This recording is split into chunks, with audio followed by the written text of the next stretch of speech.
I never find myself worthy enough to interpret the word of God. So, but I will share how I understand it, and especially that it is about the birth of our Lord Jesus. So Sushanta asked me to speak in Hindi. So हम सब इस महीने को, दिसंबर के महीने को हम पूरी दुनिया में प्रभु यीशु के इस दुनिया में आगमन के तौर पर सेलिब्रेट करते हैं। हम एग्जैक्टली नहीं जानते कि प्रभु यीशु के जन्मदिन की तारीख क्या है और उसका महीना कौन सा है, लेकिन ये बहुत पहले चर्च फादर्स के जरिए ये फिक्स कर दिया गया, ये या जो भी, इट्स अ लॉन्ग डिस्कशन। सो लेकिन हमारे लिए ये सब जानना जरूरी भी नहीं है कि प्रभु कौन सी तारीख को पैदा हुए या कौन से महीने में, कौन से सन में पैदा हुए, लेकिन ये जानना बहुत जरूरी है कि प्रभु यीशु इस दुनिया में क्यों आए और कैसे आए। वो एक बहुत अद्भुत कहानी है। हम बचपन से इस कहानी को सुनते और पढ़ते आए हैं। संडे स्कूल जाने वाले बच्चे इसके हर साल इसको एनेक्ट करते हैं, उसमें ड्रामास करते हैं और बहुत एंजॉय भी करते हैं। और ये एक हमारे लिए बहुत फेमिलियर स्टोरी है बचपन से, हम क्रिश्चियंस के लिए खास तौर पे। तो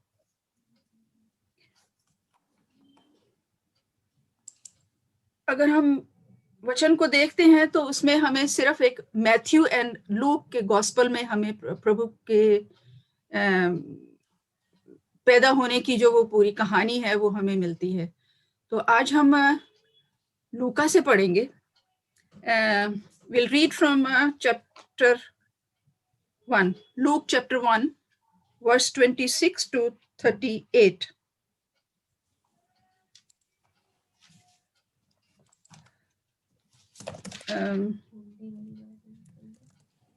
मेरे पास है नहीं है हिंदी में, so I'm sorry, I'll read it in English because मेरे पास इस वक्त वो हिंदी बाइबल नहीं है। तो it's from verse 26. In the 6th month of Elizabeth's pregnancy, God sent the angel Gabriel to Nazareth, a town in Galilee, to a virgin pledged to be married to a man named Joseph, a descendant of David. The virgin's name was Mary.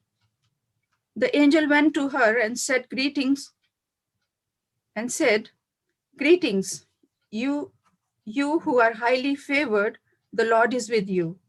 Mary was greatly troubled at his words and wondered what kind of greeting this might be. But the angel said to her, Do not be afraid, Mary, you have found favor with God. You will conceive and give birth to a son, and you are to call him Jesus. He will be great and will be called the Son of Most High. The Lord God will give him the throne of his father David, and he will reign over the Jacob's descendants forever. His kingdom will never end. How will this be? Mary asked angel, since I am a virgin. The angel answered, the Holy Spirit will come on you, and the power of the Most High will overshadow you. So the Holy One to be born will be called the Son of God. Even Elizabeth, your relative, is going to have a child in her old age, and she who was said to be unable to conceive is in her 6th month. For no word from God will ever fail. I am the Lord's servant, Mary answered. May your word to me be fulfilled. Then the angel left her. It's a wonderful story, rather miraculous. ये एक बहुत अद्भुत कहानी है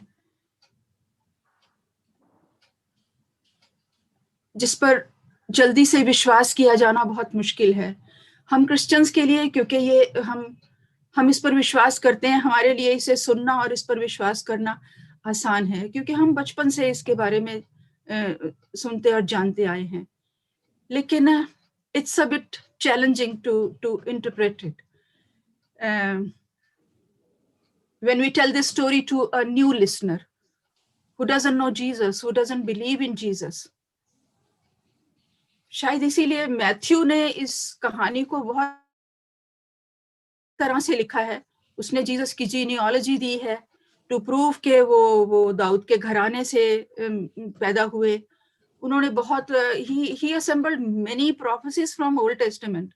बहुत सी Old Testament की prophecies को अपनी बात को स्ट्रेंथन करने के लिए, पक्का करने के लिए बहुत सी प्रोफेसीज का प्रूफ दिया है, जो कि हम जानते हैं कि old testament is full of prophecies about Jesus, to be born from the David's line, and to be born of a virgin, and so many other things about his persecution, about his death on the cross. Everything we read in the Old Testament.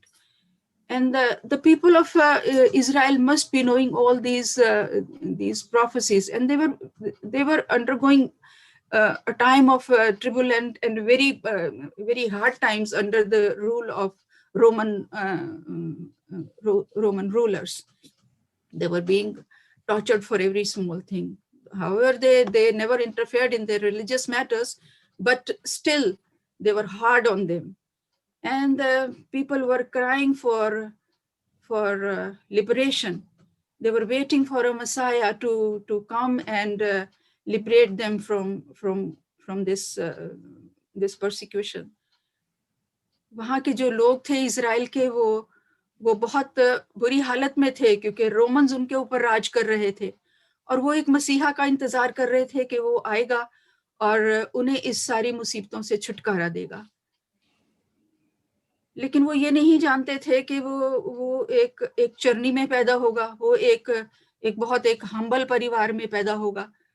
और यहाँ हम देखते हैं कि अगर हम ये इस चैप्टर 1 की अगर शुरू की अगर हम वर्सेस देखें, तो हम देखते हैं कि लूक हमें बताना शुरू करता है कि जो एंजल गैब्रियल था वो पहले जकरया के पास गया. About 6 months before, 6 महीने पहले वो he visited जकरया. जकरया जो था वो एक टेम्पल प्रीस्ट था. वो और उसकी वाइफ एलिजाबेथ दोनों बहुत धर्मी और परमेश्वर का भय मानने वाले लोग थे, लेकिन वो बे औलाद थे, उनके कोई संतान नहीं थी, और इस वक्त वो बूढ़े भी हो चुके थे, और वो सारी उम्मीद खो चुके थे कि उनके कोई संतान उनके हो पाएगी. ऐसी सिचुएशन में परमेश्वर का एक दूत जकरया के पास गया और उसने उससे कहा कि तेरी पत्नी गर्भवती होगी और वो एक बेटे को जन्म देगी जिसका नाम जॉन रखना. जकरया घबरा गया, उसने विश्वास भी नहीं किया, जिसकी वजह से उसे अपने इस अविश्वास की सजा भी भुगतनी पड़ी. हम सब इस कहानी को जानते हैं. सो हम देखते हैं लूक का जो वो, जैसे मुझे समझ में आया है कि लूक का जो फोकस है वो परमेश्वर की महानता को दर्शाना है. ये बताना हमें कि परमेश्वर के लिए कुछ भी असंभव नहीं है. परमेश्वर एक सर्वशक्तिमान परमेश्वर है, ओमनीपोटेंट गॉड, जो कि इस सृष्टि को रचने वाला परमेश्वर है. इस सृष्टि की सारी बातें उसके कंट्रोल में हैं. वो कभी भी कुछ भी कर सकता है, वो किसी के ऊपर भी अपना अनुग्रह जाहिर कर सकता है. और परमेश्वर की महिमा को इससे बढ़कर हम क्या जान पाएंगे कि उसने एक कुंवारी लड़की को चुन लिया अपने इस अद्भुत योजना के लिए कि प्रभु यीशु इस दुनिया में आए. हम जानते हैं कि परमेश्वर पवित्र है, वो उसमें कुछ भी, कोई भी पाप का अंश नहीं है, वो बिल्कुल पवित्र है. तो उसके बेटे का भी पवित्र होना जरूरी था, इसीलिए उसका जन्म पवित्र आत्मा के द्वारा हुआ. However, he was born through a woman. That was a natural process of coming to this world. But she conceived through Holy Spirit. This is a miracle. This is a power of God. उस परमेश्वर की महिमा का ये एक अद्भुत उदाहरण है कि हम परमेश्वर को की तरफ जब देखते हैं तो जान पाते हैं कि वो कुछ भी कर सकता है. वो हर असंभव को संभव कर सकता है. मुझे इस असंभव से एक अपने जीवन, अपने घर की एक घटना याद आती है कि मेरी छोटी बेटी जो है, उसकी शादी हुई और वो 5-6 साल तक उसके कोई बेबी नहीं हुआ और डॉक्टर्स ने भी उसको नाउम्मीद कर दिया.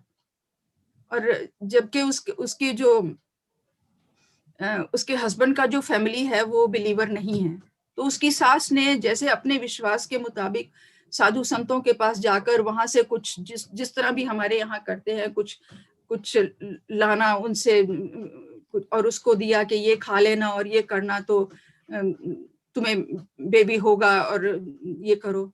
तो but my daughter simply refused. उसने बिल्कुल साफ तौर पे उन्हें इनकार कर दिया कि नहीं मामा, मैं ये सब नहीं ले सकती हूँ क्योंकि मेरे परमेश्वर को ये अच्छा नहीं लगेगा.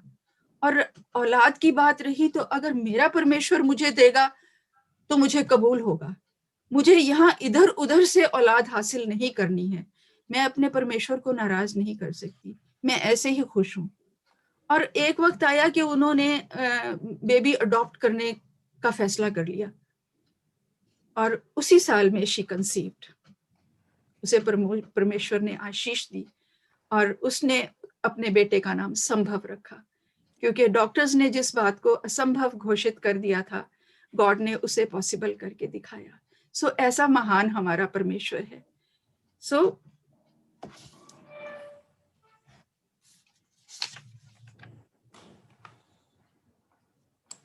तो हम देखते हैं कि जो स्वर्गदूत जकरिया के पास गया उस गुड न्यूज को लेकर, वही स्वर्गदूत 6 महीने बाद मेरी के पास आया है. और वो उसके पास आया और हम जानते हैं, यहाँ लूका ने हमें बताया कि वो वर्जिन थी. वो एक कुंवारी लड़की थी, अभी उसकी शादी नहीं हुई थी, लेकिन उसकी शादी पक्की हो चुकी थी जोसेफ नाम के एक लड़के से. लूक हमें ये भी बताता है कि जो जोसेफ था वो डेविड के घराने से था. और तो ये बात मतलब हम जब ओल्ड टेस्टामेंट पढ़ते हैं, प्रोफेसीज में पढ़ते हैं, तो ये यहाँ पूरी होती है कि वो दाऊद के घराने से पैदा हुए. और जब स्वर्गदूत ने आके उसको नमस्कार किया, उसके पास आया, मेरी के पास, तो मेरी जो है वो घबरा गई. ये हमारे साथ भी होगा. अगर अचानक से मेरे कमरे में आके एक स्वर्गदूत अपीयर हो जाएगा तो मैं तो शायद बेहोश ही हो जाऊंगी. और तो मेरी भी उसी तरह घबरा गई होगी क्योंकि ये एक कॉमन फिनोमिना तो है नहीं है कि आप कभी भी किसी स्वर्गदूत को अपने सामने देख सकते हैं. तो वो बहुत घबरा गई. लेकिन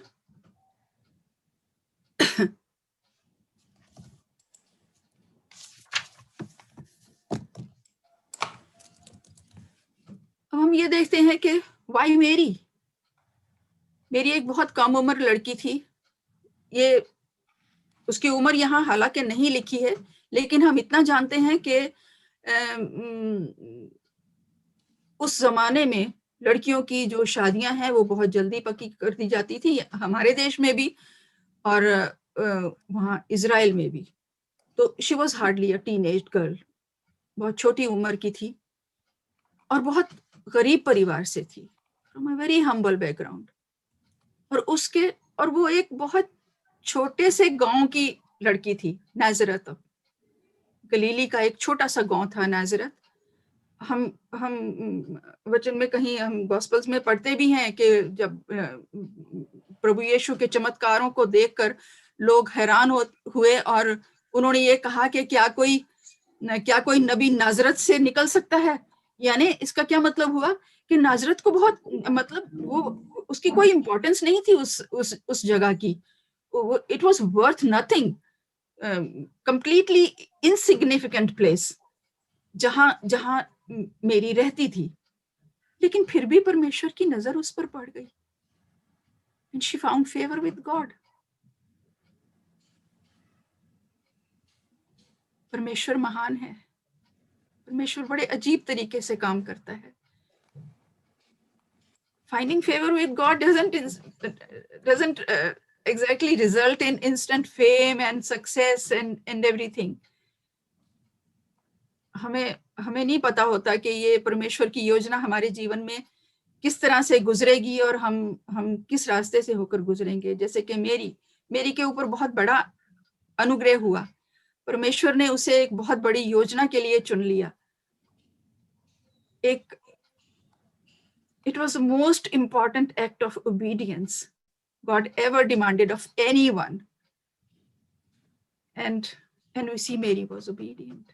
Though she was afraid, she was troubled, but still she was obedient. मेरी को परमेश्वर ने चुना, इतनी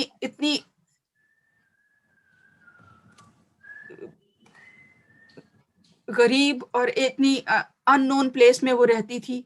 कोई वो मतलब बहुत इन्फ्लुएंशियल फैमिली से नहीं थी कि परमेश्वर की एकदम फटाक से नजर पड़ गई, ओ ये मेरे लिए ठीक रहेगी मेरी योजना को पूरा करने के लिए। God is so gracious, God sees our hearts. क्योंकि मेरी एक बहुत धर्मी लड़की थी और परमेश्वर का भय मानने वाली लड़की थी। सो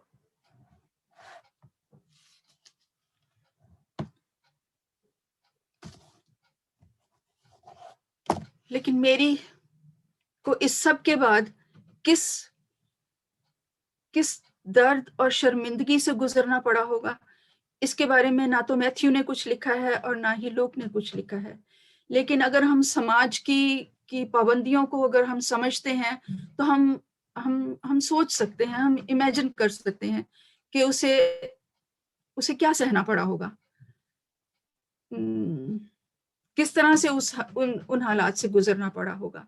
हालांकि लूक ने हमें ये नहीं बताया कि वो जोसेफ के पास भी गया, लेकिन मैथ्यू में ये रिकॉर्डेड है कि ये दूत मेरी के पास से होने के बाद जोसेफ के पास भी गया और उसने उसे इस सब के बारे में उसे आगाह किया, उसे बताया और उससे ये भी कहा कि वो he should take Mary as his wife, उसे मेरी को अपनी पत्नी करके लेना है and he should wait till the baby is born.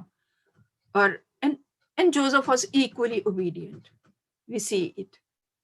And so the God's plan was perfect.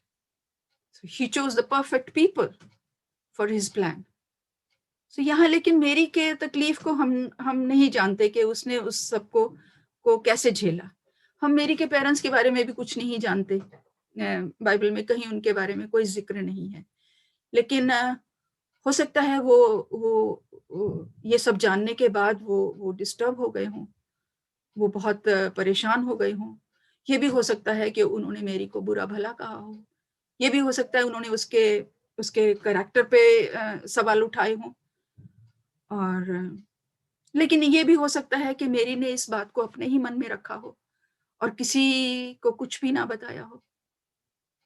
इसीलिए शायद हम बाद की वर्सेस में हम देखते हैं कि वो कि जब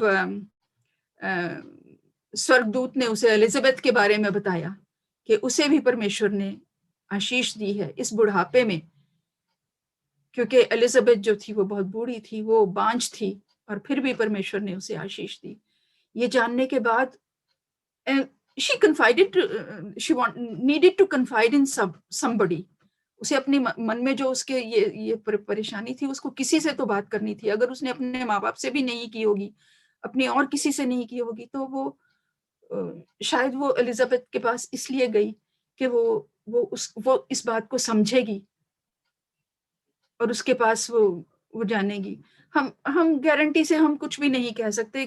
जो बात लिखी नहीं गई है उसके बारे में हम सिर्फ अंदाजे लगा सकते हैं, हम अपने हिसाब से उसको एक कहानी बना सकते हैं। हम श्योरिटी से हम सिर्फ उन्हीं बातों को जानते हैं जो कि यहाँ बाइबल में रिकॉर्ड कर दी गई हैं। तो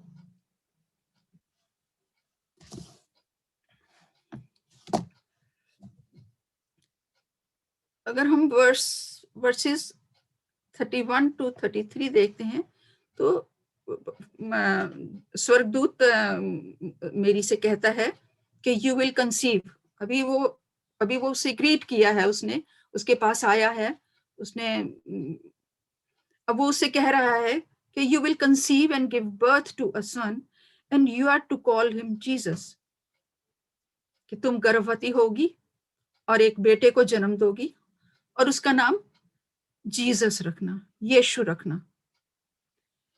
So he will be great and will be called the Son of Most High. The Lord God will give him the throne of his father. वो महान होगा और वो परमेश्वर का पुत्र कहलाएगा और परमेश्वर उसे किंग डेविड के थ्रोन पर विराजमान करेगा। And he will reign over Jacob's descendants forever. His kingdom will never end. और वो जेकब के घराने पर यानी इज़राइल पर राज्य करेगा और उसका जो राज्य है वो हमेशा का होगा, वो कभी खत्म नहीं होगा। इस बात को मैथ्यू ने बहुत अच्छे से डिस्क्राइब किया है ओल्ड टेस्टामेंट की प्रोफेसीज से रिलेट करके। तो लेकिन हम ये बात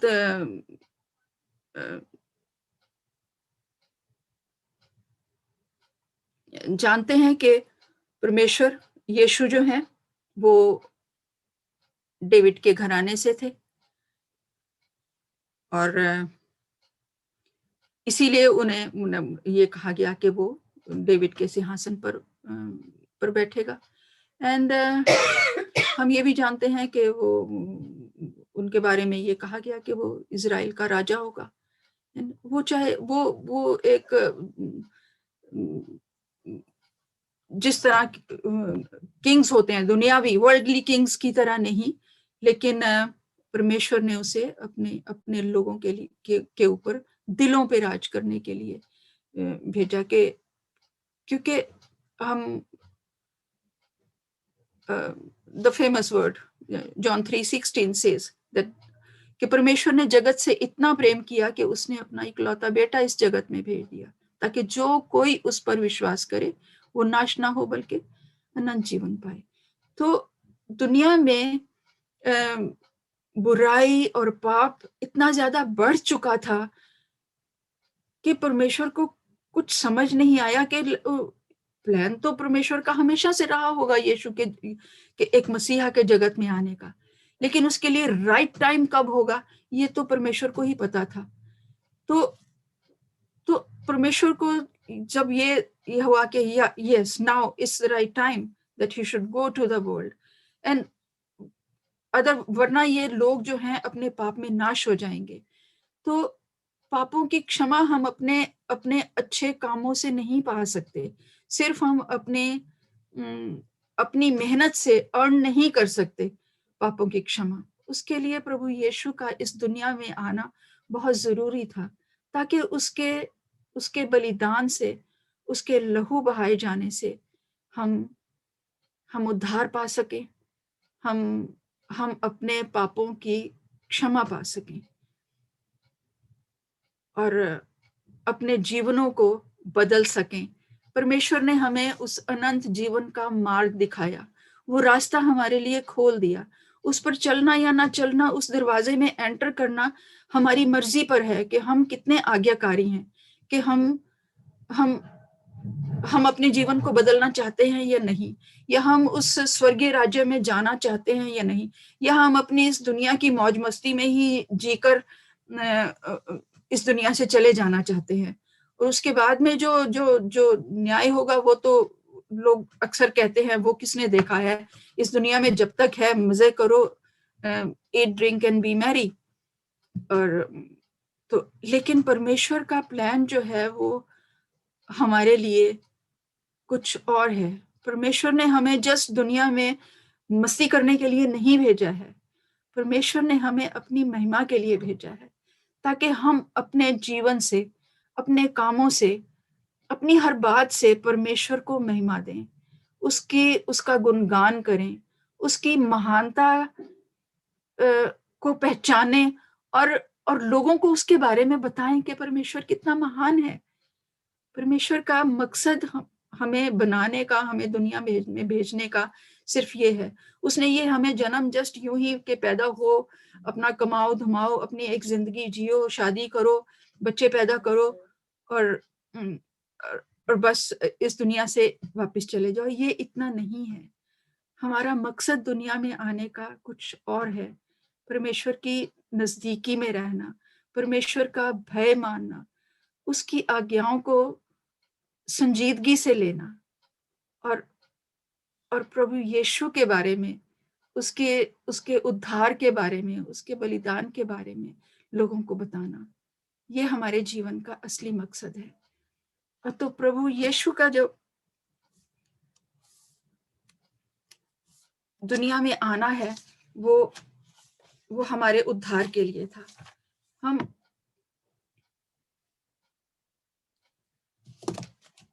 इस दुनिया में जस्ट बाय इंसिडेंट नहीं हैं, और ना ही जीसस का आना बाय इंसिडेंट था। वो भी एक मकसद था, और हमारा भी इस दुनिया में होना एक पर्पस है, और हमें उस पर्पस को अंडरस्टैंड करना है अपने जीवन के द्वारा।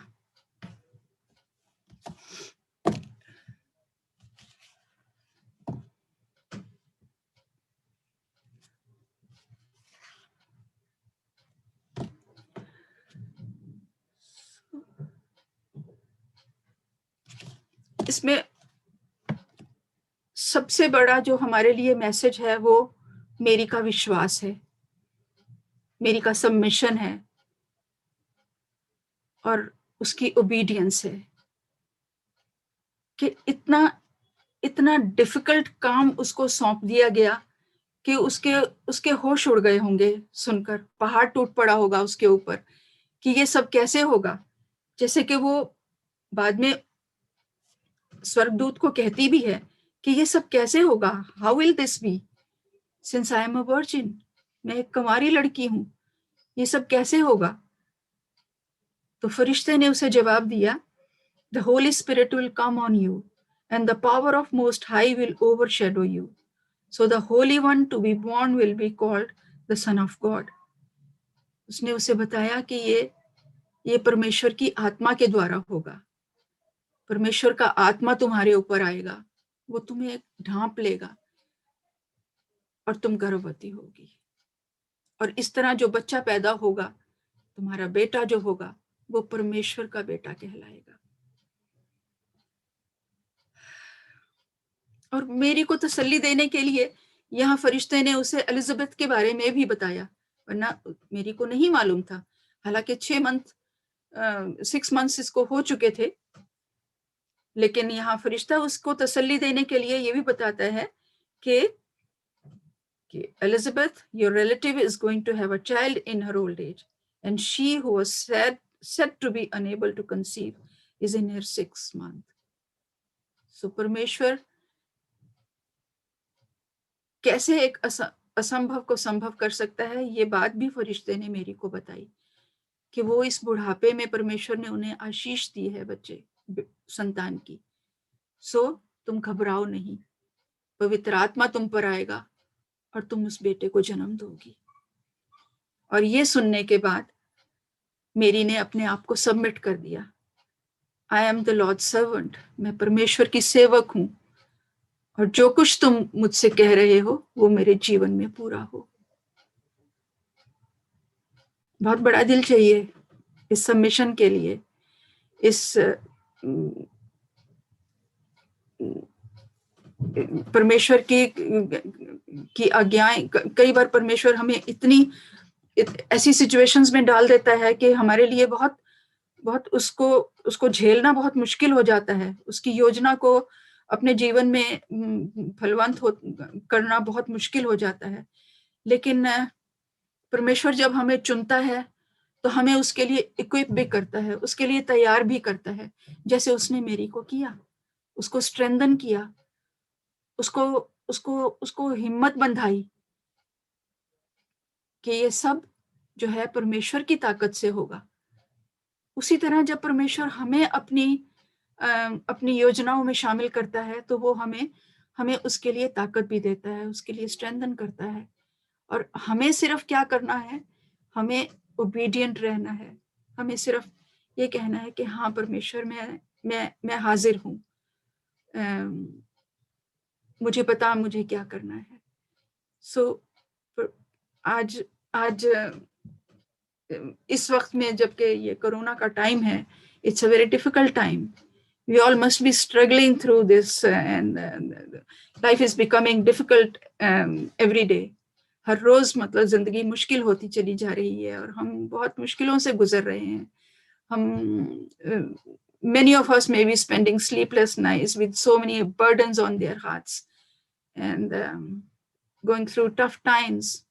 So ऐसे वक्त में मैं सोचती हूँ कि हमें मेरी को अपना रोल मॉडल की तरह लेना चाहिए कि हम परमेश्वर के आगे अपने अपने आप को रखें और परमेश्वर से कहें कि प्रभु आप हमारे जीवन में अपनी योजनाओं को फलवंत करें, आप हमें ढाढ़स बंधाएं, आप हमें शक्ति दें, सामर्थ दें, ताकि इस मुश्किल टाइम में भी हम आपकी महानता को स्वीकार करके हम आपके नाम को महिमा दें। हमारे जीवन में निराशा ना हो, हमारे जीवन में वो सब दिखाई ना दे जो आम लोगों के जीवन में दिखाई देता है, बल्कि एक अलग सी रोशनी हमारे जीवन में दिखाई दे कि ओह ये